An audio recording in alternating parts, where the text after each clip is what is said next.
The first step in your cowling preparation and installation is going to be to get your two cowling halves to fit together as you see here.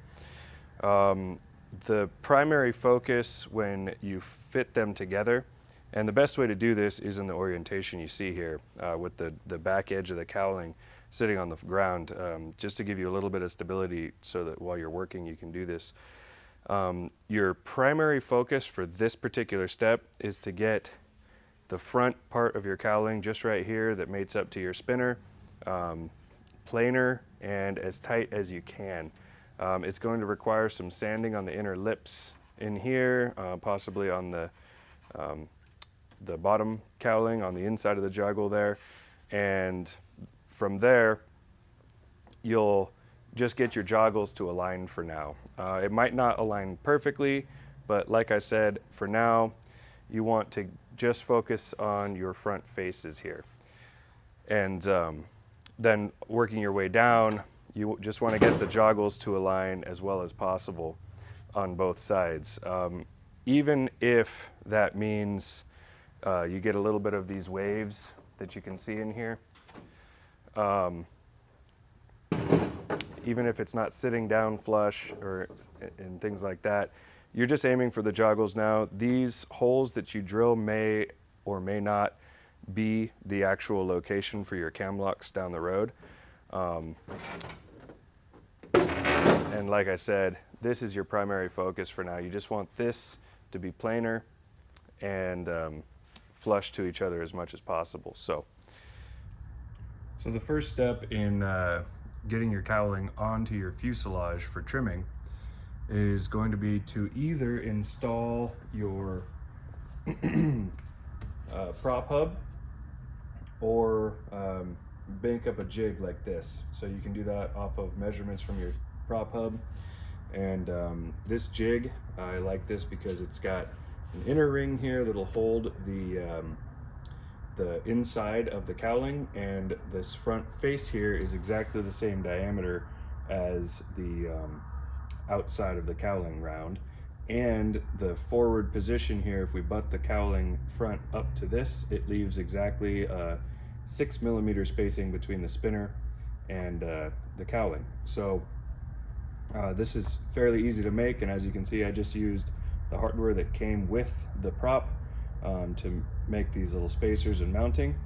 And yeah, so the next step, so of course before you can install your cowling or trim your cowling to fit, you'll need your front top skin riveted. So yeah, anyway, the next step is going to be to put tape like this. There's two ways to do this. This is not actually the way that I do this, but it's a perfectly good way. And so I'm going to put this tape here to show that process as well. Typically you would line a 2-inch masking tape up exactly on the forward edge of your front top skin, all the way down the side, on both sides, all the way along the top. I'm not going to go that far with it because, like I said, this isn't the method that I use. Of course I'm going to show that method as well, but before fitting the cowling, if you are going to use this method, this is the time to do that. So let's get this cowling fitted up here, and I'll show you how to get it trimmed. So here's the first fit up of the cowl. A couple of things to make note of here that I forgot to mention earlier are I do this without the airbox or intercooler in place. I actually don't really do anything with the intercooler or the airbox until after the cowl's been fit. Then you can position those with the bottom cowl in place and trim your tubes and all of that so that everything fits nicely. So a couple of things to make note of also on the very first fit up here.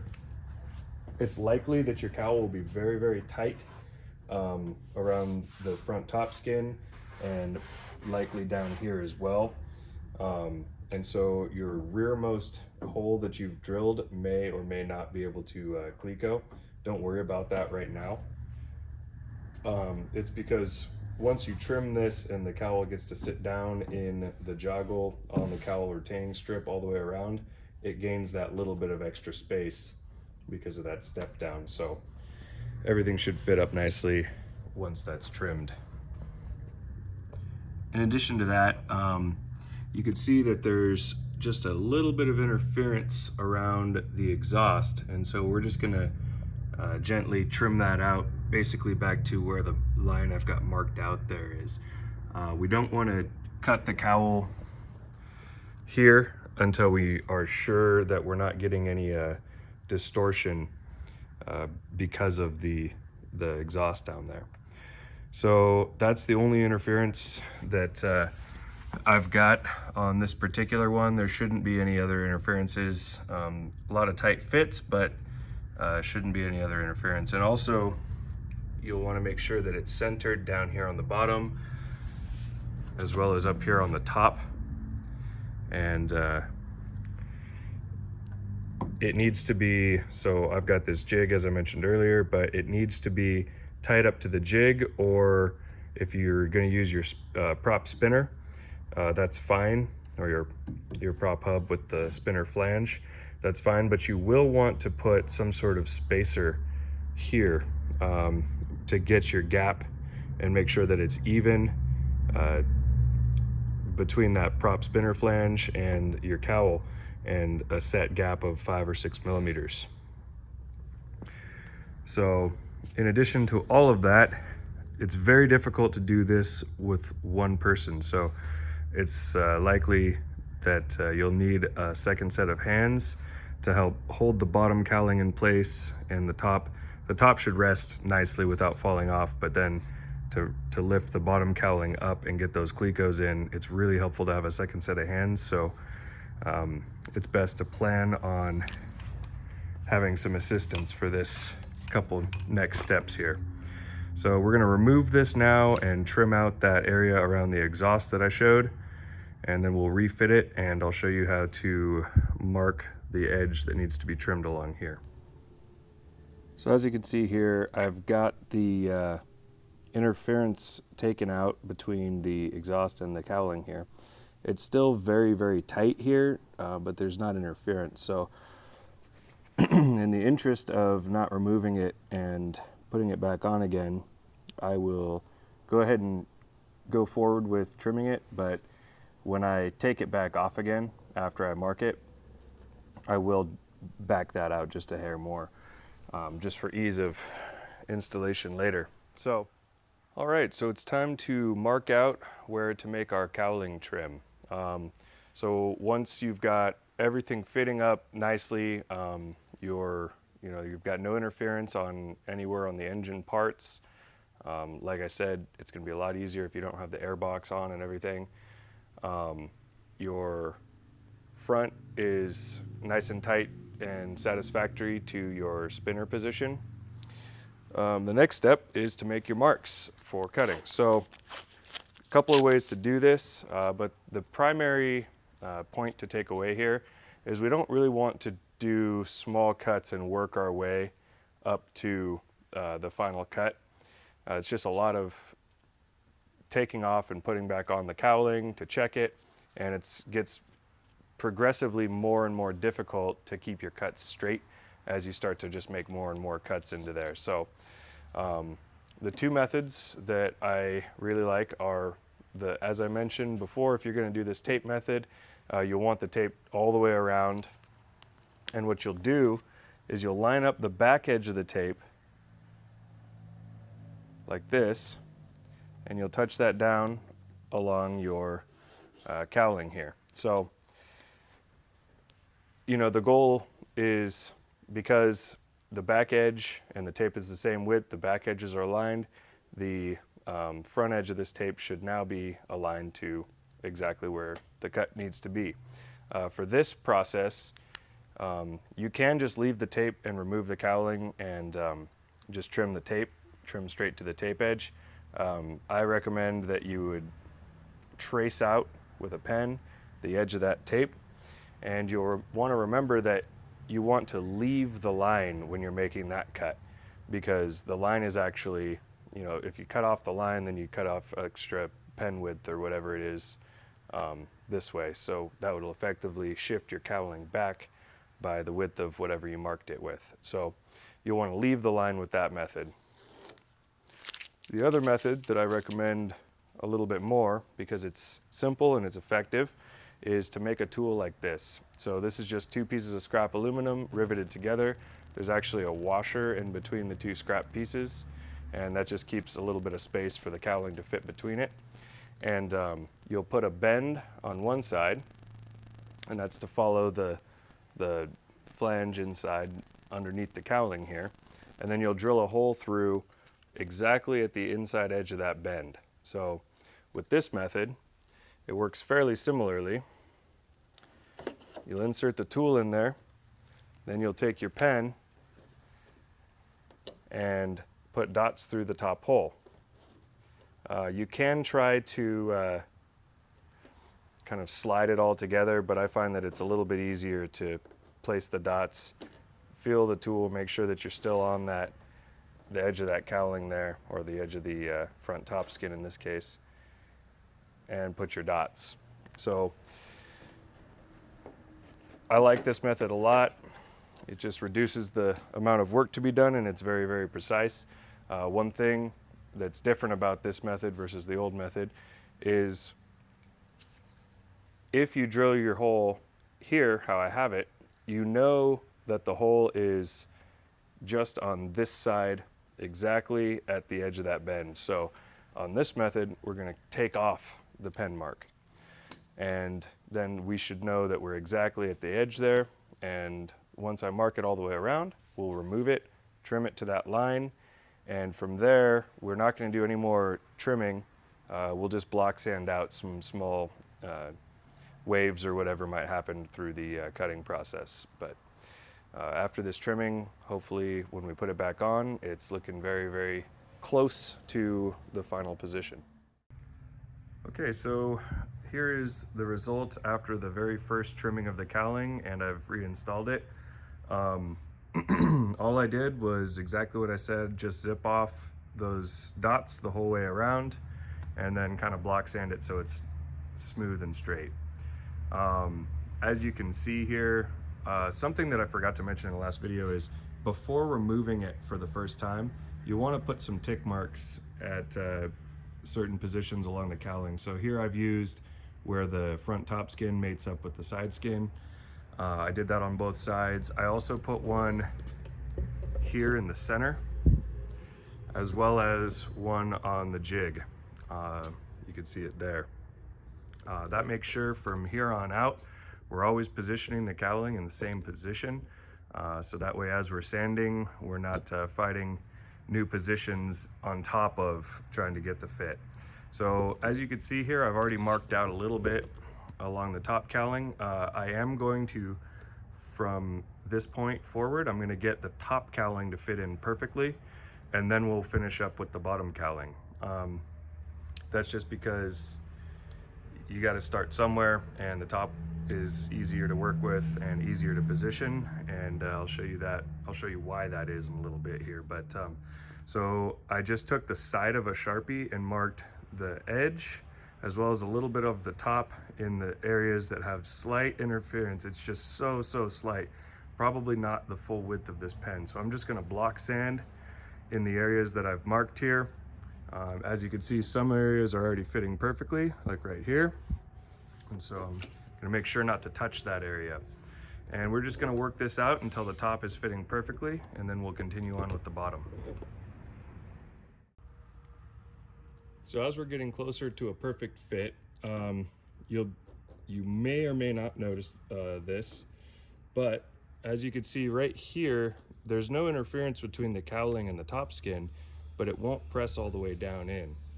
And that's because your cowling retaining strip might have a couple of, protrusions. It's really going to be hard to see just looking at it here, but I've already marked out along the bottom here that we've got just a bit of a raised section here, and there's one on the other side as well. And so that's what's stopping the cowling from being able to sit all the way nice and smooth against your top skin. So then what we're going to do is we're going to take a pair of fluting pliers like this, and we'll just work this down slightly, giving it a squeeze, and you'll see it makes just a small depression in there, and you can kind of just work it down a hair. And so we're just going to do that a couple of times, of course going very, very slowly, so that that cowling does fit down all the way in there. Once we've got the top cowling fit perfectly, then like I said, we'll move on to the bottom. And if there is just a slight bit of interference between your top skin and your cowling, it is okay to move to the bottom. Positions do change slowly, especially if you don't have a jig like this to hold the front perfectly into position. Then you'll certainly want to work them together a little bit more than I'm doing here. So anyway, we're going to keep moving here. So now that we've got the top cowling fitting pretty much perfectly, the next step is to go along on the top only for now, and drill 4mm holes. 3.2 is preferable actually, but 4 is fine as well. And I like to use these fender washers and a cleco. And underneath here, as long as you drill this hole centered on the cam lock, the large diameter cam lock hole, then you'll be able to place this washer and insert the cleco and get a fairly good hold on the cowling position. So now we've kind of got our first mounted version of the cowling here, and that's just going to hold the top still while we adjust the bottom into position. If you do need a little bit extra holding power, you can always put a washer on the top as well as the bottom, and kind of distribute that force from the cleco to better represent what the cam lock might do in the end. But this process will give us our first glimpse at how the cowling will mount up if there were to be cam locks installed. And as you can see, I've got a little bit of a high spot here, a little bit of a high spot here, and that's just going to need to be worked out a little bit later on with the fluting pliers, as I showed earlier. So yeah, so the very, very fine details of the last, sanding and everything has not yet been done to this cowling, and it won't be until the bottom is fit. So now we'll take a look at how the bottom is fitting up here. And as you can see, we're slightly long on this side. The other side is pretty much dead on perfect. So we're not going to do any trimming to the other side for now. We're just going to trim off this side, as I showed earlier, just whatever marking system works for you. And we'll get it trimmed up and fitted. And once it's fitting nicely how the top is, we will do exactly the same to the bottom as we did with the top, with the 4mm holes, 5/30 seconds, and cleco it into position and see how it's all fitting up. So now that we've got the top and the bottom cowling fitting just about perfectly, we still have not done the final fluting of the retaining strip and the just last detail sanding just to make everything perfect. But at this stage, with the clecos on both the top and the bottom, you'll notice that there's a little bit of a bulge right here that you're not going to be able to get out unless you notice on the inside. That bulge is because the bottom cowling and the top cowling are overlapping on top of the retaining strip. So you want to, with everything in place, make a mark using the retaining strip forward edge here on the bottom cowling lip. And I'll show you what that looks like in a second here. So this edge here is what's causing that bulge. We will need to trim it off to the line here and continue over straight to here. Because I marked it using that edge strip as the guide, this line I'm going to leave on this cut. But as you can see here, my original 3/30 seconds hole here is very, very close to that edge. A cam lock won't fit there. So like I mentioned at the very beginning, the original holes that you drill here may or may not be where we install our cam locks. So I'm going to need to re-drill, not yet, but after the next fit up here, a hole around that area there. It's likely going to have to happen on both sides. As you can see here, we've got kind of the same issue, not quite as bad, but pretty much the same issue there as well. So we'll get these trimmed now and we'll get it refitted and some new holes drilled here. So now we've got the cowling all clecoed up and pretty much fitting perfectly. This is going to be the end of part 1 for the cowling fitting, and we will get into the rest of the fine details along the edge here. It's basically perfect right now, but if there's just a hair of interference where you might find a spot where rather than just fitting in, you kind of have to click it in by pushing it, and of course that'll chip your paint over time. But for now, that's okay. We still have to enlarge all of our cam lock holes, find our final position for the the cam locks between the top and bottom cowling. But yeah, that'll all be in part 2 after we get the prop hub installed. So see part 2 for the rest.